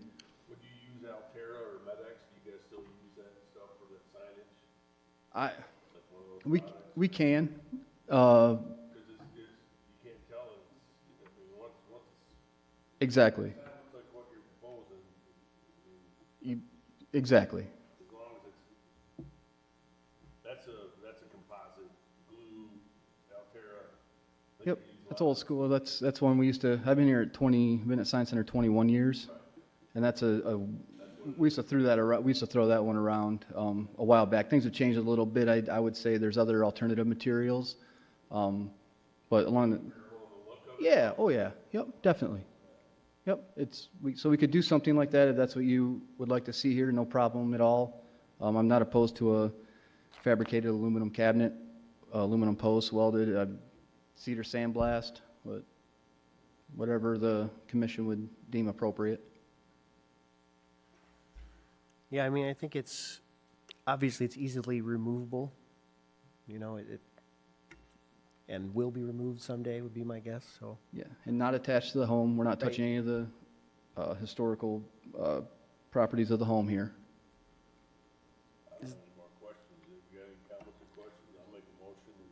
Is there, Quick light- question for Luis, is there a setback? That sign has to be a certain distance from the sidewalk? No, the standards and guidelines for the signs are very clear and very brief. It's just very expressly stated in the first line of the standards and guidelines that all proposed exterior signs in historic districts are subject to approval by the Historic District Commission. Per this, that's why this review is happening. All the other things are kind of, as far as I can tell, zoning related for the setbacks and things like that. And the materials that are permitted, the materials that are permitted are metal, wood, glass, and signs on painted masonry. Then it says not permitted are signs which are not expressly permitted by this policy or which violate the provisions thereof. But I'm not sure that which would supersede, because I know that standards are administratively approved, and then guidelines are the things that the commissioners are supposed to look at. But then I know that other things can be delegated beyond those standards or guidelines. So I think that there is room for composites, looking at my interpretation of those. I'm fine with the design or composite or what have you. I would just thought maybe if it was a little closer toward the sidewalk, it might obscure well, your based on the porch as much, but. Based on the city of Kalamazoo's zoning for the CN1 zoning, it's 2 feet from the property line. And based on what I could see on GIS mapping and everything, that won't be an issue. If I'm a little off on my drawing here, we can scoot it back. It's not a big deal. Okay. Yeah, Love it. I would say, and I don't think it's really our purview to say where it goes, right? We're really looking at what it looks like. It's gonna be up to the zoning administrator to approve its location. So, okay. Is there any public comment on this case?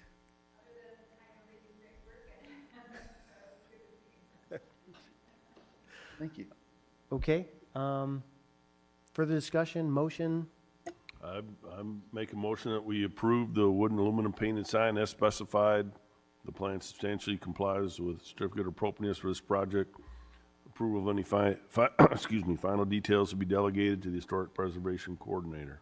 All right. Second. Standards 1 through 6, or number 1 and number 6. All right. I second that motion. Thank you, John. Thank you, Stuckey. Any further discussion before we vote? All right, hearing none, could we have a roll call vote, please? Dana, Yes. Jeremy, Yes. Eric, Yes. Dan, Yes. John. Yes. Okay, the motion carries. Thank you. And I'll send you the certificate of appropriateness tomorrow, and I'll also mail one out, but I'll get you the email tomorrow. Yep, not a problem. Okay, next up is 314 Monroe Street. If you would come up and state your name for the record and tell us about your project, please. My name is Laura Livingstone McNellis, and I reside at that house, 314 Monroe Street. I've been there with my families for 24 years, and the entire 24 years, I've been looking to make this specific change, and finally we're in a position where we could afford to do so, and so I'd really like to take this action if possible. So thank you for hearing me this evening. So the biggest thing is that we're actually going more towards a design that is like the original one. If you're able to turn, I'm trying to find out which page it's on. I don't know in your packet exactly, but it's the one that has the historic pictures. There are 3 in a column.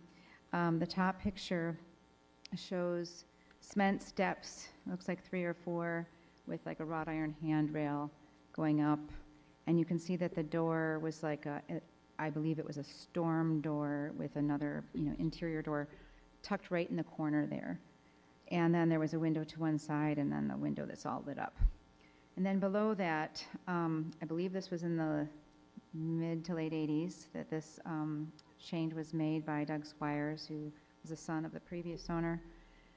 He turned the front porch into this 3-season or full family room, and he took out that railing, the black wrought iron railing, put in the 3 panels of glass, one of which is actually a door, and then he built out the porch to extend all the way to the corner of the building by the gas meter and replaced the cement steps with the brick steps. So all of that is still there. We have had to replace the handrail a few times over the years due to icicles crashing down and just smashing through it.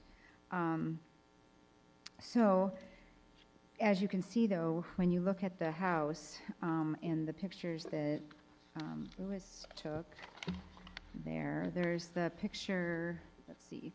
Okay, you can probably best see it in the second photo. That's a southeast detail photo, the one that shows the gable windows at the very top. You can see the way the light hits, the south light hits all 3 panels of glass. And that, in a house with no air conditioning, in 1910, as the year is built, it gets very, very hot. And so what I've been wanting to do forever is to put an awning of some kind, particularly on that part of the porch. If I had the funds, truthfully, I would probably try to do something that's more expansive and cover the entire front porch, like in an L shape, because it's like basically a 5 by 12 on each side. But that's extremely expensive, and I just not able to do that. So I was looking to try to get an awning over what is the front door, and then also to reduce the heat and also just general privacy, to increase the privacy. We wanted to change it from being 3 huge panels of glass to 2 windows and a window in a door. So essentially it halves the amount of glass in this section of the wall. So in terms of heat and sunlight beating in the summertime, it literally would cut it to 50%. The door we'd like to move to the center panel versus crammed into the corner, because as a user of the house, it's incredibly awkward the way it's placed now. You often bump your shoulder on the mailbox where it's placed and into the corner when you're trying to get in with groceries, and it's just kind of it's very awkward. So we want to move it to the center and then just have the 2 windows on either side. So that's like the space just being the hole in the wall of the house is essentially exactly the same. It's just with different windows and a door, a new door. And then lastly, the other element was the awning. Again, getting back to the heat issue, trying to keep our house cool. We really don't want to put in central air or anything, not only the finances of it, but also just what it would mean to the house. So an awning would allow us to break the sun a little bit more on that side of the house.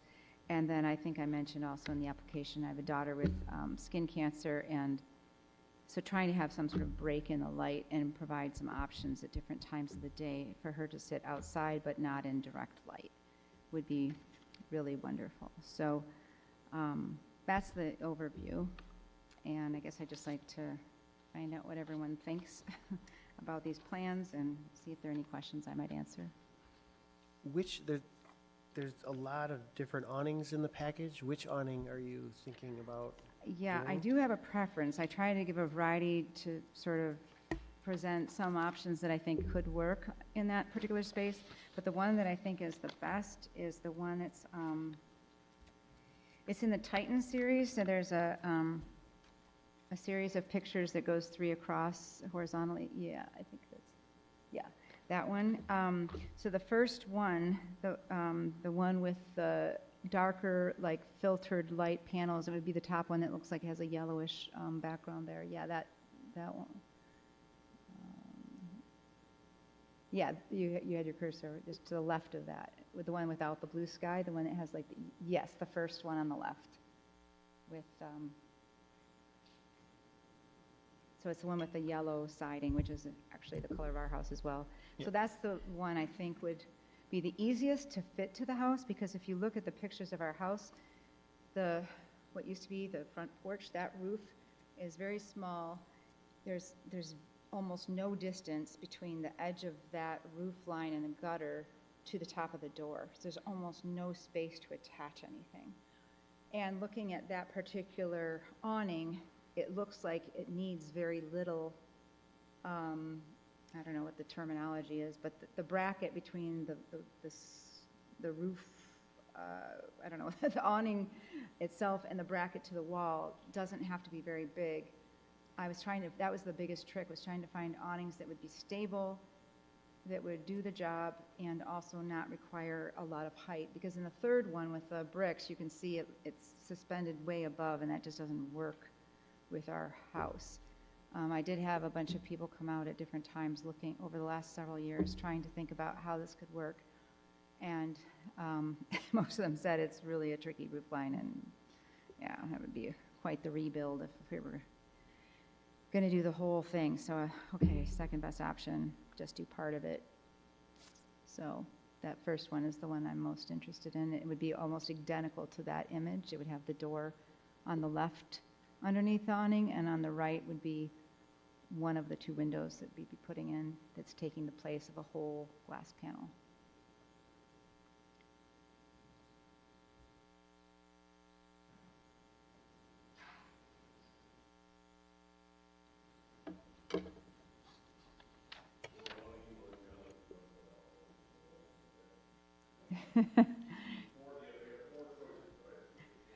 That's what I found in doing a lot of research and measurements that could work physically in the space. It's really odd because the front door, we're having to have it custom made. So instead of like $380, it's $1,000 for this front door, just because it's about an inch or almost maybe even slightly less than an inch difference in height. But it's an historical building. You don't have much option to change that. So, that is the problem. We don't have much of a space above the door to hook anything onto.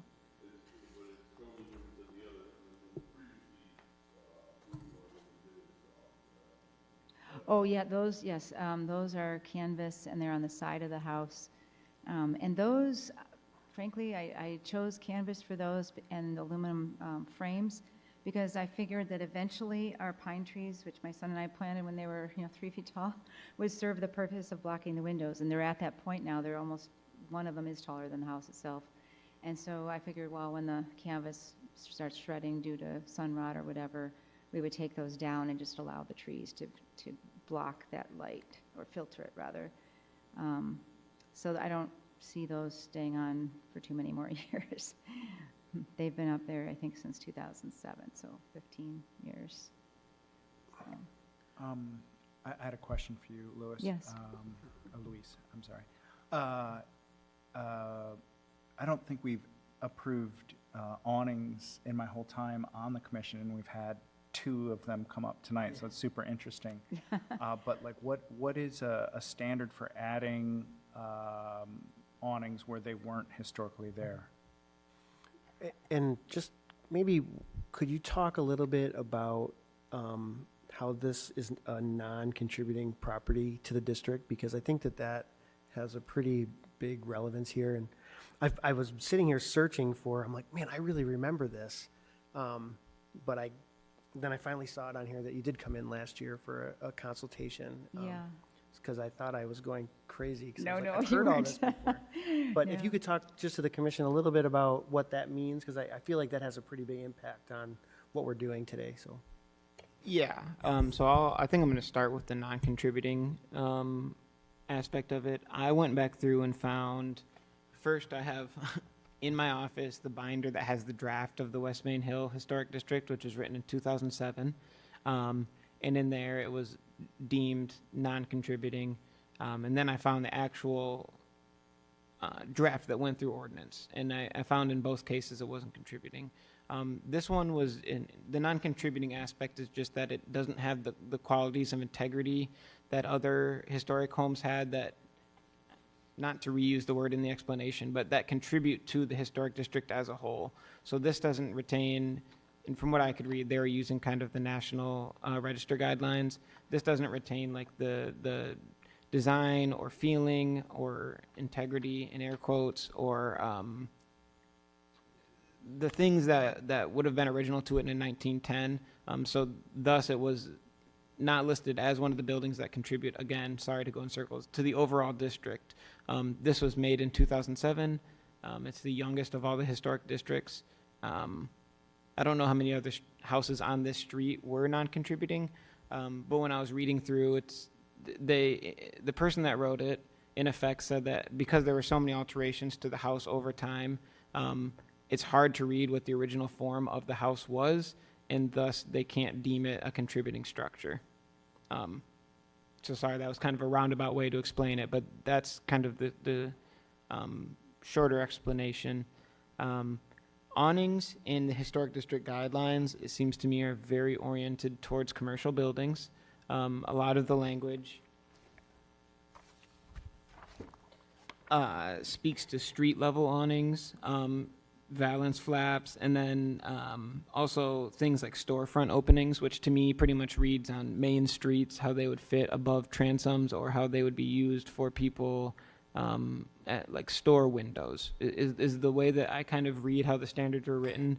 I don't know if there's things written in black and white necessarily concerning home awnings. So that's what the guidelines say, but I don't think that it's necessarily all the way applicable here.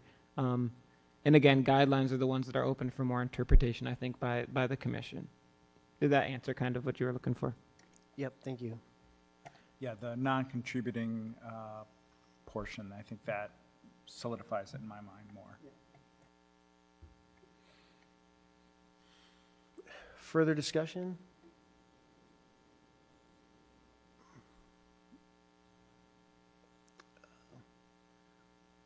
I'm assuming there's no public comment, as we are the last ones in Yes, the indeed. in the chamber. So, thoughts? Is there a motion? What's on our commissioners' minds? Maybe one question I had is I don't see anything. Maybe I missed it on the material of the door and windows. Oh, yeah. The door, excuse me, I keep forgetting where my glasses. The windows are not ones that will open, and they are essentially almost 2 by a little over 3 feet, so they'd be rectangular, and essentially they would, for broad strokes, they would essentially mirror or reflect this same kind of space, and they would be on either side then, like this, and then this is just a standard door. Materials, I think I did send them in the application that I did online. I don't know what I said. Yeah, so Jeremy, So I think the materials or the scope of work is remove the 9-foot sliding door, it says in this application, but I'm not sure if it is a sliding door. This is what the contractor sent over. Yeah. And then install a 36-inch raised panel, half-light, blinds and glass, storm door, or an entry door rather than with a storm door, and then 2 Pella fixed vinyl windows. So the windows are going to be vinyl, and the door, I believe, is a fiberglass, smooth fiberglass door. I think that it's actually, no, I took it out. There was 2 receipts that I didn't feel all the way comfortable putting in because they had prices of the materials on there that I didn't want to include, but they were smooth fiberglass finished doors. Okay. For the door. And the existing doors and windows and side, it looks like it's vinyl siding. Yes. And are there vinyl windows in the home now? Yes. That contributed, I think, greatly to the reason that it's a non-contributing house. Sure. Again, because this was written, the local historic district was written so recently. Yeah. It's the youngest one.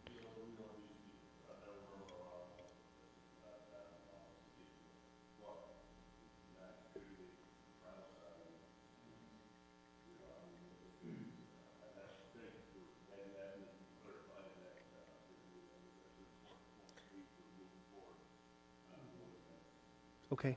Great. I just also want to say that I think it's important, and I'm glad that you brought it up, that you did come before us last year too for consultation, which I think at least helps us get a refresher, and having seen the project twice. I haven't seen it twice, but having most of them seen it twice, I hope that gives some further insight to the project as well. All right, is there any motions that the commissioners would like to take?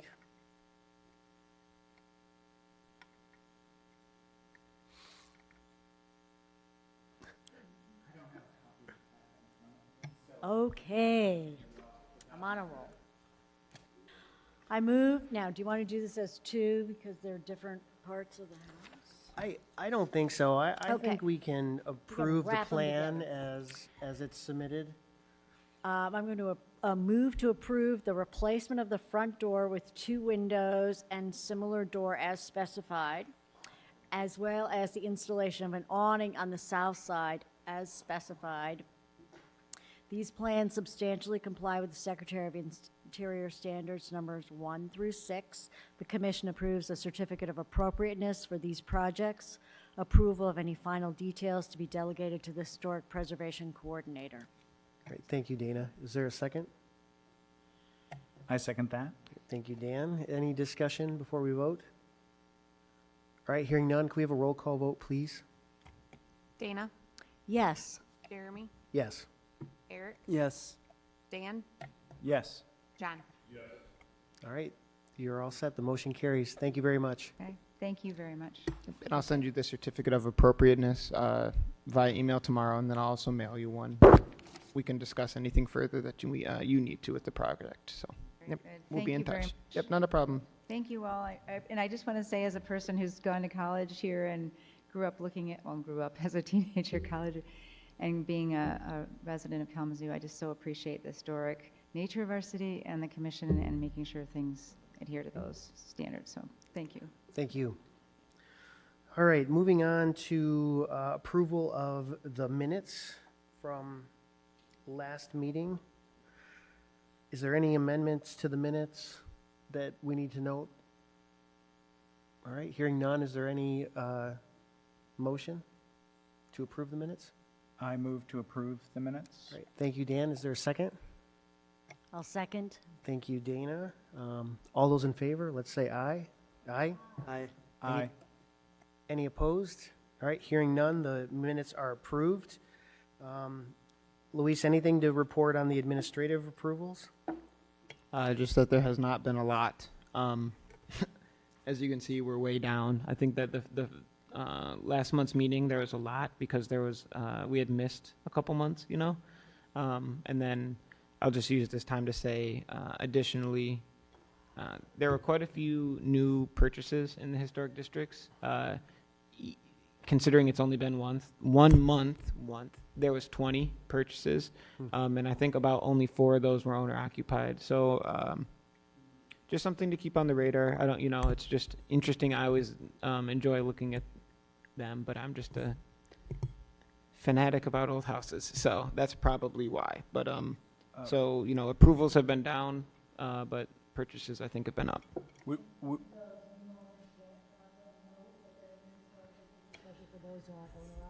Yep, every new owner. I think when it gets to a point where it's not owner occupied, the owner, regardless of who that owner is, receives a letter saying like "Welcome to the historic district," and then a packet about some of the basics for being in a historic district. But that goes to the owner, not the responsible party necessarily. Are you saying it was for originally owner occupied that sold, or now after this churn, there's only 4? Of the 20 new purchases in historic districts between I want to say March 15th, whenever our last one was, and then April 8th or something, there was 20 purchases of homes in the historic districts, and only 4 of them that I saw were owner occupied. 2 of those, though, were just the change in hands or a change in trust or something. So 2 of them were owner occupied, I believe, but it didn't move anywhere. It was just like taking someone's name off of it or putting someone's name onto the deed or what have you. So. Okay. All right, other business, to amend the 2022 meeting schedule to change the location to the commission chambers. Do we need a motion to do that?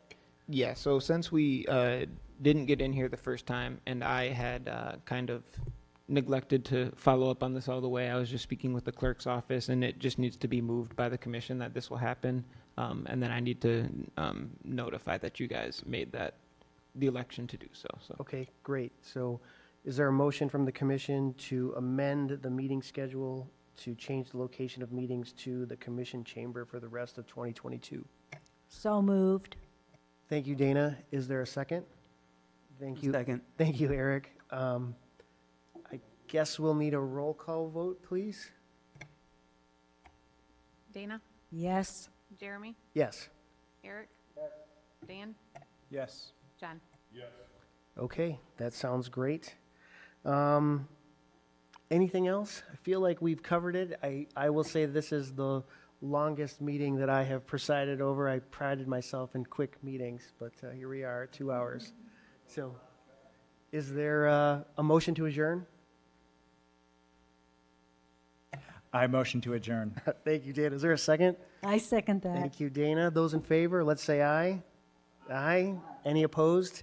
All right, hearing none, we are adjourned at 6:56. Thank you very much.